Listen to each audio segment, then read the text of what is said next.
मैंने एक्सप्लेन भी किया, फिर एक्सप्लेन कर रहा हूँ। ये पहले जो होता है ये एक वेक्टर स्पेस होता है, सबसे ग्रेटर होता है वेक्टर स्पेस।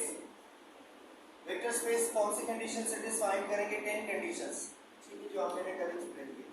इसके बाद इसका एक सबसेट होगा, इस सबसेट को जो है इसको हम कहेंगे कि ये इसका क्या है? सबस्पेस है। और सबस्पेस को हम H से डिनोट करते हैं, वेक्टर स्पेस को हम V से डिनोट करते हैं। अब इसके लिए कितने कंडीशंस है? 3 कंडीशंस है, ठीक है। अब इसी के अंदर एक और सबसेट होगा, और ये सबसेट जो है हम इसको यहाँ बेसिस कहलाएंगे, और बेसिस को हम B से डिनोट करते हैं, स्मॉल b से या ग्रेटर B से, बेसिस B से डिनोट करते हैं। और इसको हम बेसिस कहेंगे अगर इसके अंदर जो वेक्टर्स है, ये वेक्टर्स अगर इन 2 कंडीशन को सेटिस्फाई करें, ये इंडिपेंडेंट होने चाहिए सारे वेक्टर्स इंडिपेंडेंट होने चाहिए, और जितनी भी वेक्टर्स हैं इसके अंदर वो स्पेन H होना चाहिए, वो H को सबस्पेस को स्पेन करना चाहिए। सिंपल शॉर्टकट में बता रहा हूँ, ये डिफिनेशंस ऊपर दोनों प्रेजेंट भी हैं, मैं शो कर रहा हूँ।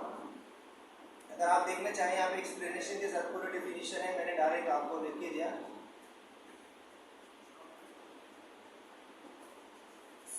बेसिस की डिफिनेशन है कि ये पूरा अगर एक सबस्पेस है,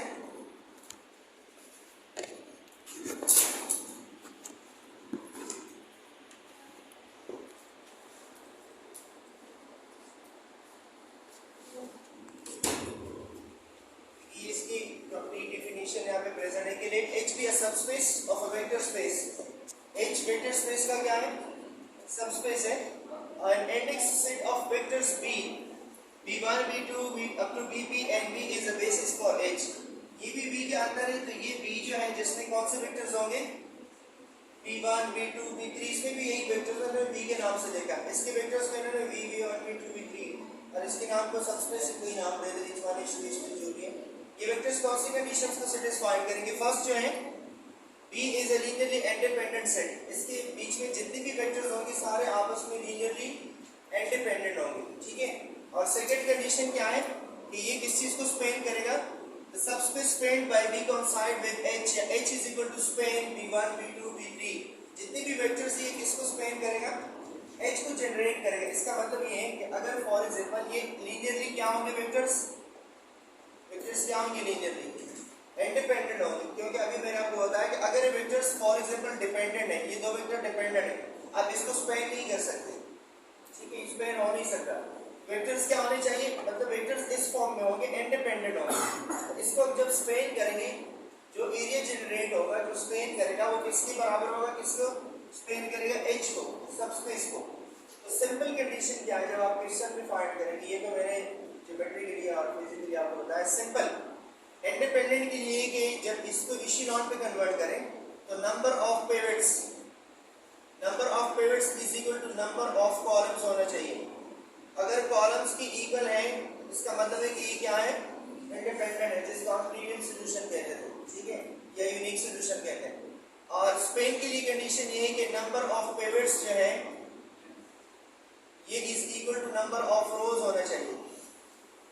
सिंपल शॉर्टकट ये कि बेसिस वो होगा जब इसको कन्वर्ट करेंगे और पिवट की तादाद रोज की भी इक्वल हो और पिवट की तादाद कॉलम की भी इक्वल आ जाए, दोनों की इक्वल आ जाए, तो फिर हम कहते हैं ये क्या है? बेसिस है। जैसे कि मैंने एक एग्जांपल दिया था बहुत पहले चैप्टर नंबर 1 जब हम कर रहे थे, तो मैंने इस तरह का एक एग्जांपल लिख के दिया था। देखिए फॉर एग्जांपल ये कोई एक वेक्टर है -3, 2 और 4, मैंने एक वेक्टर लिखा, इसको लीनियर कॉम्बिनेशन में कैसे लिख सकते हैं? सबसे इजी उस टाइम मैं ये बता भी देता, -3 1 0 0 +2 0 1 0, याद है ये, +4 0 0 और 1, ऐसे लिख सकते हैं ना, सबसे इजी। वापस यही आएगा, लीनियर कॉम्बिनेशन ऑफ 3 वेक्टर्स में लेके। और मैंने आपको उस टाइम ये भी बताया था कि ये तीनों क्या आपके, ये आपके स्टैंडर्ड बेसिस है, स्टैंडर्ड बेसिस है, ठीक है। इसका मतलब है कि अगर इससे मैं एक मैट्रिक्स बनाऊं, देखिए इससे मैट्रिक्स बना रहा हूं सिर्फ वेक्टर्स से, क्योंकि ये बेसिस है। देखिए 1 0 0 फिर क्या है 0 1 0 फिर क्या है, इसके कितने पिवट्स है? ये पिवट्स किसकी? रोज की भी इक्वल है और कॉलम को, इसलिए ये क्या है? ये बेसिस बना रहे हैं। तो बेसिस का मतलब ये होता है कि पिवट जो होते हैं कॉलम और रोज की इक्वल होना जरूरी है कि इसी तरह आप लिख रहे हैं। ये ऐसे भी पॉसिबल है लेकिन ये स्टैंडर्ड बेसिस है। इस तरह अगर फॉर एग्जांपल आपने किसी मैट्रिक्स को इशेलॉन पे कन्वर्ट किया और इस फॉर्म में आया, देखिए कितने पिवट्स हैं यहाँ पे, जरूरी है किस तरह करें, सिर्फ सिंपल इशेलॉन पे कन्वर्ट करें, कितने पिवट्स आ गए, 3 पिवट्स आ गए और 3 रोज 3 कॉलम है। तो इसका मतलब है इसकी जो ओरिजिनल मैट्रिक्स था जिसे हमने कन्वर्ट करके ये बनाया, तो वो आपके क्या है, वो आपके बेसिस बना रहे हैं क्योंकि इसमें पिवट की तादाद 3 और कॉलम भी 3। अगर फॉर एग्जांपल इस तरह से आ जाए,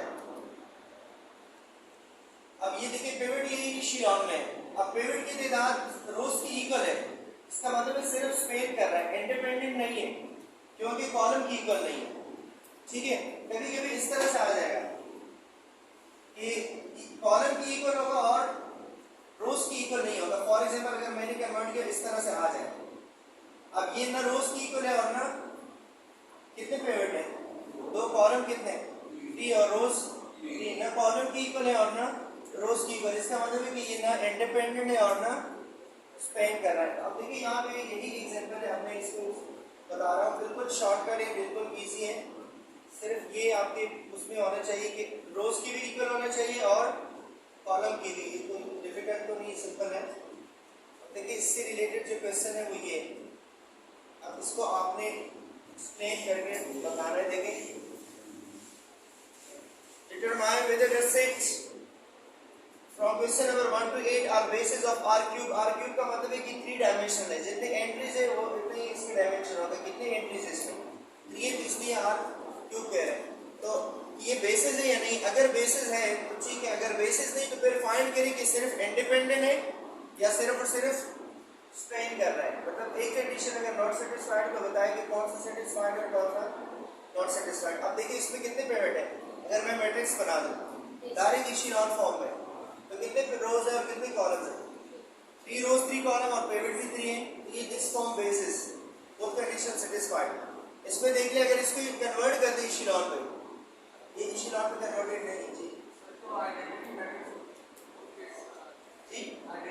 जरूरी आइडेंटिटी आ जाए। अब ये आइडेंटिटी नहीं है, सिर्फ ये 3 और देखिए ऊपर नॉन जीरो एलिमेंट फिर भी आइडेंटिटी तो होता है कि ऊपर भी 0 नॉन जीरो नीचे भी 0, जैसे कि मैंने यहाँ एक एग्जांपल दिया। अब ये आइडेंटिटी नहीं है, ये मैट्रिक्स है और फिर भी बेसिस है, आइडेंटिटी जरूरी नहीं है। ठीक है, अब देखिए जब भी मैंने पहले इंडिपेंडेंट और डिपेंडेंट के लिए क्या बताया कि अगर 0 वेक्टर प्रेजेंट है तो वेक्टर्स क्या होंगे, अगर बीच में 0 वेक्टर है तो वेक्टर्स क्या होंगे, स्पेस नहीं है सर।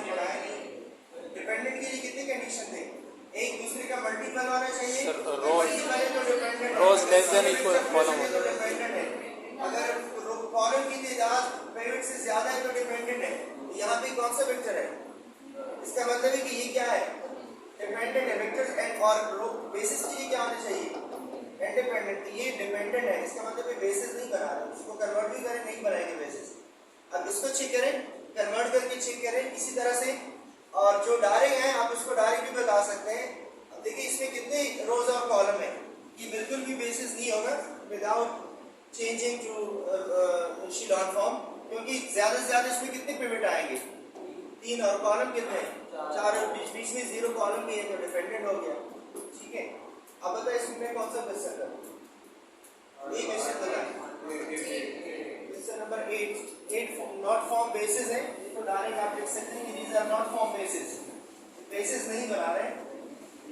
क्वेश्चन नंबर 8 चेक करें, 1 -2 और 3 0 3 -1 फिर 2 -1 5, इसके बाद है फिर 0 0 और -1। इसको पहले 0 करें R2 प्लस 2 और 1, और इसको 0 करें R3 माइनस 3 और 1 1 0 2 0, इसको करें -2 प्लस 2 0 3, और इसको मल्टीप्लाई भी करें तो वापस 0 आएगा 3 -1 प्लस 4, इससे आ जाएगा 3 0 प्लस 0 से आएगा 0 R3 माइनस 3 R1 3 माइनस 3 0 -1, इसको साथ 3 मल्टीप्लाई करें तो वापस -1 आएगा 5 -6 से -1 आएगा और -1 और ये 0 हो जाएगा तो -1। अब ये पिवट होगी, ये पिवट, इसको 0 करें तो R3 प्लस 3 R2 इसके बाद लास्ट में ये आ जाएगा 1 0 0 0 3 जी हाँ 3 R3 प्लस R2 सही। अब इसके बाद ये लास्ट में देखिए 0 हो जाएगा 3 माइनस 3 0 3 माइनस 3 0 और ये माइनस 3 हो जाएगा। अब देखिए ये पिवट है ये पिवट है और लास्ट में है आपका ये पिवट है। तो कितने पिवट है? 3 पिवट 3 है। कॉलम कितने हैं? 4 तो आप लिखेंगे कि pivots number of pivots is not equal to number of columns and rows. इसका मतलब है कि these are vectors are not independent are not linearly independent। एक कंडीशन नॉट सेटिस्फाइड हो गया। सेकंड क्या है? सेकंड कंडीशन चाहिए स्ट्रिंग का कितने पिवट्स है? 3 और रोज कितने हैं? रोज 3 है। आप लिख लेंगे number of pivots is equal to number of rows। आप यही ऑलरेडी यूजर प्रेजेंट है ठीक है। आप लिख लेंगे this is Spain the given vectors Spain R3 vectors Spain R3। एक कंडीशन सेटिस्फाइड है एक नॉट सेटिस्फाइड है तो आप लिखेंगे दिस फॉर्म नॉट बेसिस। आपकी बेसिस नहीं बना सर बेस के लिए दोनों कंडीशन सेटिस्फाई होने हाँ दोनों कंडीशन सेटिस्फाइड हो गए तो बेसिस है। कोई एक कंडीशन नॉट सेटिस्फाइड है तो नॉट बेसिस। इसकी कॉपी है मैं अटेंडेंस दे रहा हूँ आप ये क्वेश्चन नंबर 4 चेक करें मैं अटेंडेंस दूँ। सर एक बार रिपीट कर देंगे इसको किसी भी मैट्रिक्स को इसको पहले मैट्रिक्स फॉर्म में लिखे मैट्रिक्स फॉर्म में लिखने के बाद कन्वर्ट करें इशेलॉन पे। इशेलॉन पे जब कन्वर्ट करेंगे फिर आप देख लें पिवट की तादाद कॉलम के साथ और पिवट की तादाद रोज के साथ। अगर दोनों की इक्वल है ये बेसिस बना है। अगर कॉलम की इक्वल है और रोज की इक्वल नहीं है तो रोज की इक्वल नहीं का मतलब ये कि वो स्पेन नहीं कर रहा।